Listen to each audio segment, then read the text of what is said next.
Olá, pessoal do Bafos do Dia Oficial. Hoje temos uma notícia que está causando um verdadeiro alvoroço no mundo do rap e da música. O rapper Oruan foi preso pela segunda vez, e estamos aqui para trazer todos os detalhes desse acontecimento polêmico. Prepare-se para entender tudo sobre esse caso que tem dado o que falar. A notícia pegou a todos de surpresa. Oruan, um dos rappers mais comentados da atualidade, foi novamente detido. Desta vez, as circunstâncias são ainda mais complexas e a especulação está a todo vapor. Vamos discutir o que levou a essa prisão e quais são as alegações atuais. Mas afinal, quais são as implicações legais e o que isso significa para o rapper e sua carreira? Vamos analisar o que os jornalistas e comentaristas estão dizendo e como a justiça está lidando com o caso. Os fãs estão chocados e as redes sociais explodiram em reações. Vamos conferir o que a comunidade está dizendo e como os fãs estão reagindo a essa nova prisão. Será que essa situação vai abalar a carreira promissora do Oruan ou ele conseguirá se reerguer? Personagens, pelo visto, lá no Rio de Janeiro, agora a tropa do Oruan vai ter que ir pra frente da prisão. Sim, meus amigos, isso porque o cantor Oruan, o rapper Oruan, seja lá qual denominação você queira dar, foi detido hoje pela manhã e quem chega com as informações ao vivo é o Rodrigo Viga. Ninguém é melhor que ele, diretamente do Rio, para trazer os detalhes. Fala, meu querido Viga, prazer em revê-lo. Conta pra gente aí, dá o panorama completo, onde é que se encontra o Oruan no momento e também os reflexos aí no Rio, porque não deixa de ser um cara com uns holofotes em cima dele, né? Vai ter uma baita repercussão. Sem dúvida alguma. O que me chama mais atenção nessas prisões, bom dia pra você, meu caro, e para os nossos ouvintes, espectadores e internautas da Jovem Pan, é o fato de, logo após acontecimentos como esse, a nova prisão do Oruan, ele foi preso na quarta da semana passada, foi preso agora pela manhã mais uma vez, as manifestações vêm em formato de onda, né? Eu diria de maremoto, de tsunami. Na semana passada, uma verdadeira horda de seguidores e admiradores cercaram policiais militares e até chegaram a bater de frente com os agentes, ameaçaram caso o Oruan fosse levado para a delegacia. Hoje foi em um outro ambiente. Ele foi detido na casa dele, uma verdadeira mansão na zona oeste do Rio de Janeiro, porque estava dando guarita, né? Estava dando abrigo a um amigo foragido da justiça, Yuri Gonçalves. Com esse Yuri Gonçalves, que era foragido, foram encontradas munições, uma arma e também um kit rajado. E aí, o Oruan foi levado para a delegacia por justamente estar favorecendo essa terceira pessoa.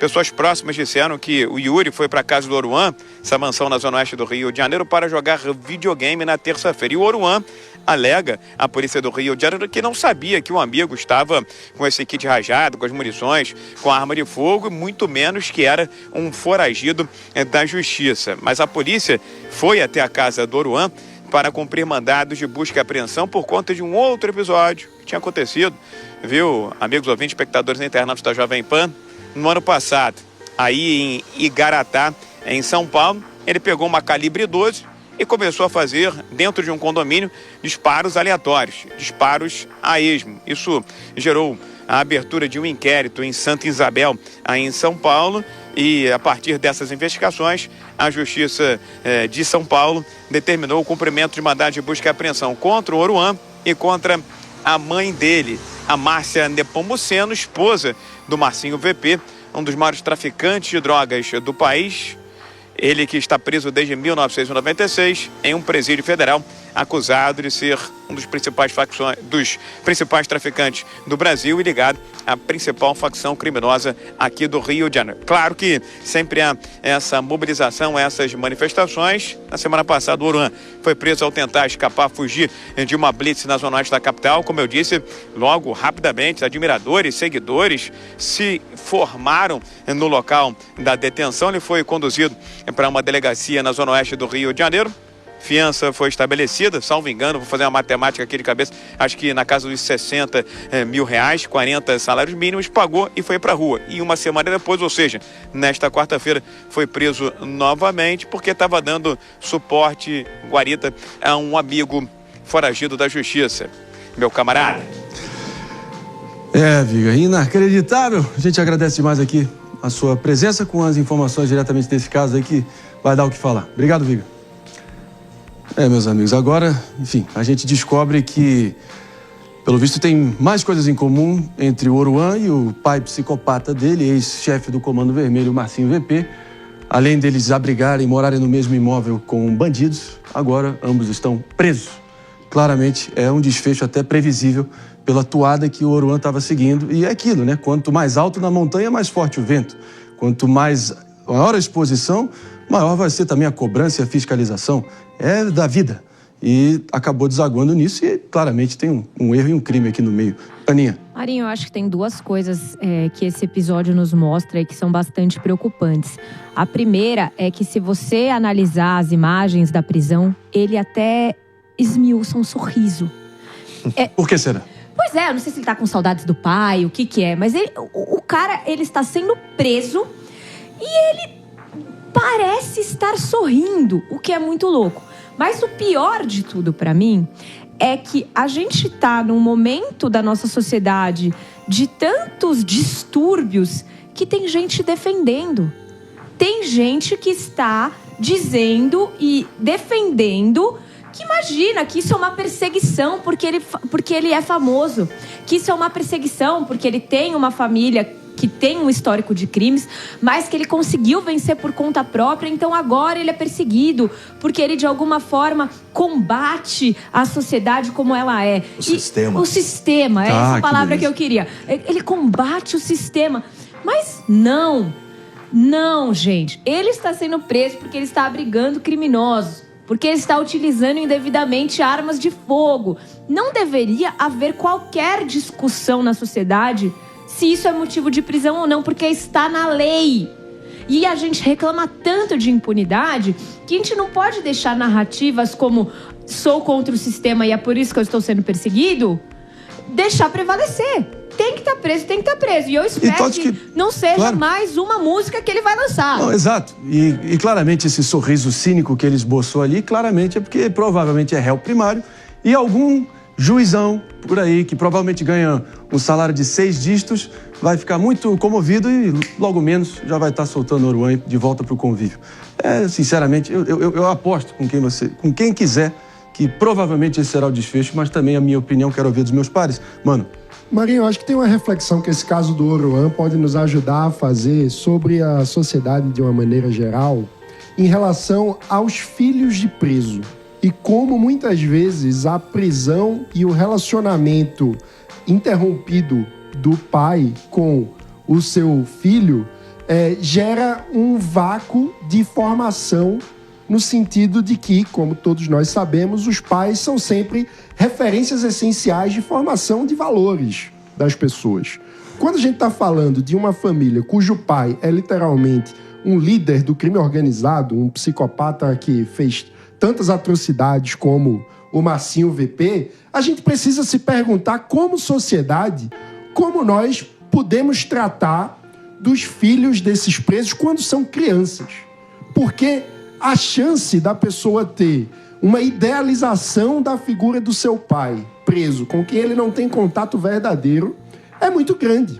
Se nós não trouxermos uma abordagem diferente sobre a forma de lidar com essa situação. Então eu acho que, no fim das contas, o Oruan acaba explicitando um problema que nós temos como sociedade, que é a ausência de tratamento adequado para as famílias de presos no Brasil. Agora, vamos lá. Vamos lá. A sociedade mudou bastante, né? Eu, na minha época de escola, eu estudei sempre em escola pública, eu tinha amigos que tinham pais presos, e aí, muitas vezes, um deles, até a gente sabe, é amigo meu, hoje se tornou um empresário da cidade, tenho contato com ele até hoje, foi preso o pai dele por tráfico de drogas, e na época ele tinha vergonha do pai. Claro. Então, assim, pois é. Aí hoje, o Oruan, ele demonstra até mesmo coloca o pai lá nas alturas, né? Faz música. Exatamente. Vamos lá. O pai. Acho que todo mundo aqui concorda que lugar de artista de verdade, é no palco e não no camburão.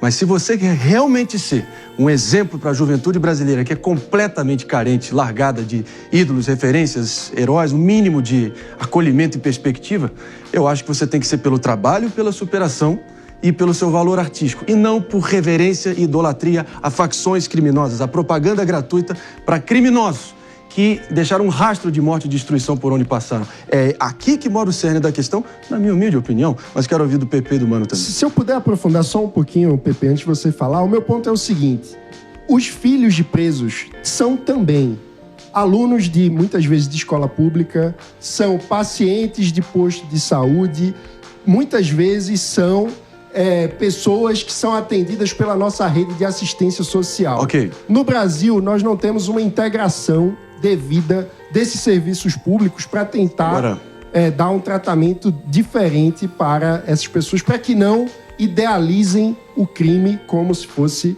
uma referência para a própria vida. É uma reflexão justa, mas claro, acho que cada caso é um caso e vai muito do caráter da criação da pessoa. Mas tem e acho que eu proponho que a gente ouça o PP para trazer um ingrediente para a discussão. PP. Não, 2 pontos que eu acho importantes. Um no caminho que o Mano colocou aqui, né, sem querer idealizar e sem querer falar bem em títulos de valor sobre a saída temporária. Mas a ideia do Instituto Saída Temporária é exatamente esse, mano. É evitar com que as pessoas presas quebrem diretamente e de forma permanente o vínculo familiar. Então ele volta para o convívio familiar exatamente para ter contato com seus filhos, ter contato com a sua mãe, com seu pai, com seus familiares, e disso não romper o vínculo familiar, porque todo mundo sabe que é importante o vínculo familiar na formação de qualquer pessoa. Não estou falando que é o caso do Oruan e nem estou falando que saída temporária funciona no Brasil. Estou só colocando aqui qual que é a idealização do Instituto. E agora, o segundo ponto que eu colocar aqui, que eu acho que é importante destacar, não é meu papel, né, seguir o senso comum, não é meu papel ser o tribunal da internet e já condenar o Oruan, não é meu papel ser o juiz, né, e já condenar o Oruan por esse crime, né, suposto crime, né, mas eu vou falar a mesma coisa que eu fiz no caso do Gustavo Lima, tá? Quando o Gustavo Lima pegou o avião dele aqui em São Paulo e viajou para comemorar o aniversário dele com uma pessoa que era forageira da justiça, vocês lembram disso, né?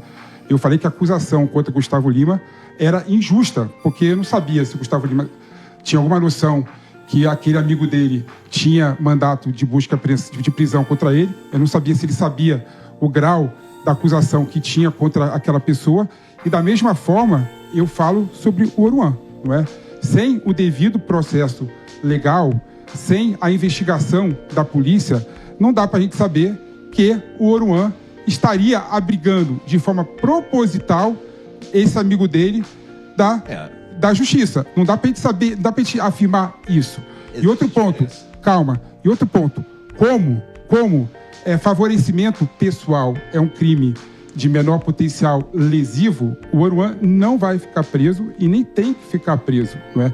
Ele assina o termo circunstanciado, volta para casa e ele é processado em juizado criminal de pequenas causas, né? Ou seja, então não vamos querer achar que esse crime é o crime potencial para colocar o Oruan na cadeia por 5, 10 anos. Olha, E vamos, por favor, primeiro dar o direito à dúvida em determinadas situações, né? Não dá pra gente condenar uma pessoa e nem fazer o tribunal da internet. A única diferença que você citou aí é que o Oruan estava presente no dia que esse amigo disparou numa cidade aqui de São Paulo com uma calibre 12. Lembrando que quando dispara pra cima... Foi o Oruan que disparou. Então, mas aí você abriga também um amigo, né? Não, e quando você dispara pra cima, a bala que sobe desce. Né? E isso é outro caso, David. Ele está sendo processado por 2 casos. Um aqui em São Paulo, de fato, que ele tirou uma arma e tirou para cima. Por isso que está sendo processado, está sendo investigado. E o outro caso é que a polícia do Rio de Janeiro fez uma busca e apreensão na casa do Oruan por conta desse caso que ele atirou para cima, querendo buscar a arma que foi utilizada por ele nesse município aqui de São Paulo, né? E achou e se foragiu da justiça. Então são casos completamente diferentes. Não tem nada a ver uma coisa com a outra. Desculpa, os indícios vão se acumulando. De santo ele não tem nada, sinceramente. Que ele cresceu nesse meio marginalizado e tal. Ele deveria ser, se ele realmente quiser ser uma força positiva, ele deveria tentar romper com esse ciclo de normalização e naturalização do absurdo da violência e ser um exemplo para romper com esse legado e dar um exemplo para além disso e não reforçar tudo que há de pior que foi produzido por esse meio que ele foi forjado. É a minha humilde opinião. Queria ver da Aninha também, antes da gente seguir adiante. André, sabe o que eu tava pensando? Na verdade, quando eu tava vindo pra cá, eu tava pesquisando a idade do Oruan. Ele tem 23 anos. Boa. A gente tem tantas pessoas de 23 anos que estão na mídia, ou até antes disso, tantos exemplos legais que a gente tem para mostrar para os mais jovens e tudo mais, que me chama a atenção dele ser tão famoso da forma como ele é. E das pessoas admirarem tanto. Porque se ele tem que estar na cadeia ou se ele não tem que estar, é uma discussão jurídica que eu acho que a gente nem tem que opinar nesse momento, porque não tem o devido processo legal. Mas que é moralmente questionável ele sair por aí usando a polícia para poder promover música, sair por aí defendendo o pai, que é um criminoso condenado, que foi o responsável pela criação de uma das maiores facções criminosas do Brasil, e sair por aí atirando arma para cima, já é o suficiente, na minha humilde opinião, para que ele não seja vangloriado pelas pessoas quando ele sai na rua. A gente tem exemplos, a gente falou outro dia do João Fonseca, tem 18 anos, tá jogando tênis pra caramba. Tem vários exemplos no esporte de pessoas que são sim bons exemplos para nossa juventude. Agora vamos lá. A gente precisa seguir adiante aqui. O tema, claro, que vai continuar acontecendo e repercutindo. E, claro, todos os detalhes a gente vai seguir trazendo aqui na programação da nossa Jovem Pan. Esses foram os detalhes mais quentes sobre a segunda prisão de Oruan. Fique ligado em nosso canal para mais atualizações sobre esse caso e outras notícias bombásticas do mundo das celebridades. Deixe seu comentário, curta este vídeo e não se esqueça de se inscrever para não perder nenhum bafo. Até a próxima, galera! E lembrem-se, aqui você sempre fica por dentro de tudo.